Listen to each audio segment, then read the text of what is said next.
Hey, thank you for watching. In this video, I will be sharing with you how I make paksiw na isda at hipon. But first, let me tell you a little bit of history. Charot, may kasawang history to mga besh. But anyway, ito nga nangyari. Noong bata pa ako or yung kaming magkakapatid ko, pumupunta kami sa dagat kasama ng parents namin nang huhuli ng kung ano-ano. Tapos, yun nga, kukonti lang yung mahuhuli namin. A little bit of fish, a little bit of crab, a little bit of seashell. So, pinapakso namin yan sabay-sabay para magkasya sa aming lahat.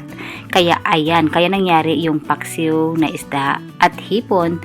Tapos, itong gulay, nangyayari ito noong nag-work na ako. Busy ako. Tapos, isang burner lang yung meron ako. So, pag nagpapaksiw ng isda, gusto ko din kumain ng gulay. So, ayan, pinagsabay-sabay. Ang resulta, masarap at it saves a lot of time, lalo na sa mga mommy na busy at sa mga syempre, sa kahit kanino na busy sa life, di ba? So, sana matry nyo to kasi sobrang sarap. At, tama na nga yung history at isa-isahin natin ang mga ingredients kasi gusto ko nyo din talagang matry, okay? So, unahin ang isda. Kahit anong isda ang gusto nyo, pero itong ginagamit ko is Pampano. Isunod ang talong at kahit anong hiwa ang gusto nyo. Konting okra, but pwede kayong magdagdag kung love nyo talaga ang okra. Masarap din naman talaga ang okra. Ang ampalaya at syempre kahit anong hiwa din ang gusto nyo.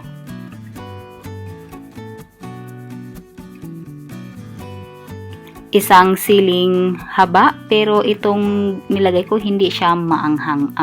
Wala, matamis siya. Isang tomato at kahit anong hiwa. Garlic at ini-smash ko lang, ganyan lang.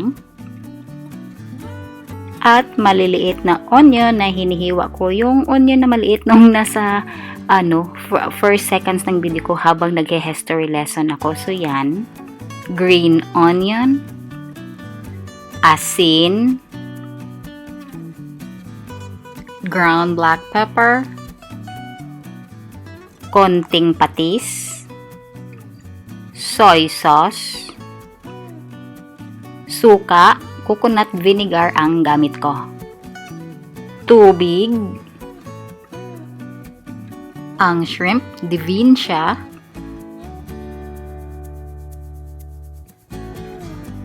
cooking oil, vegetable oil ang gamit ko. At yung ginger na medyo nahuli sa pagluluto kasi ganyan talaga ang buhay sa pagluluto. Minsan may nakakalimutan talaga at realidad yan.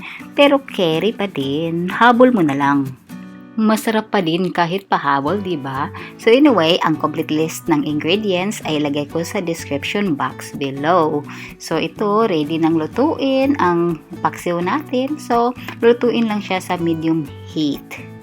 Pagkatapos ng ilang minuto, tikman yung sauce or yung sabaw at adjust according lang sa inyong panlasa.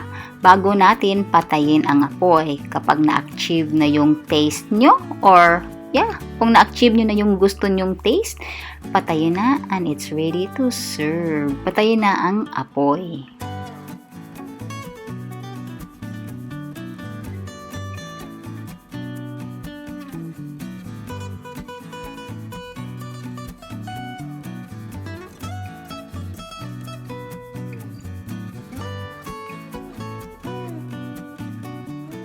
Masabaw siya at perfect ito sa rice. Yung ulo ng shrimp nakadagdag lasa. So sana guys, i-try nyo talaga ito kasi madali lang gawin, masarap, simple lang din ang mga ingredients and it will save you a lot of time. So thank you so much for watching and I will see you next time. Bye-bye!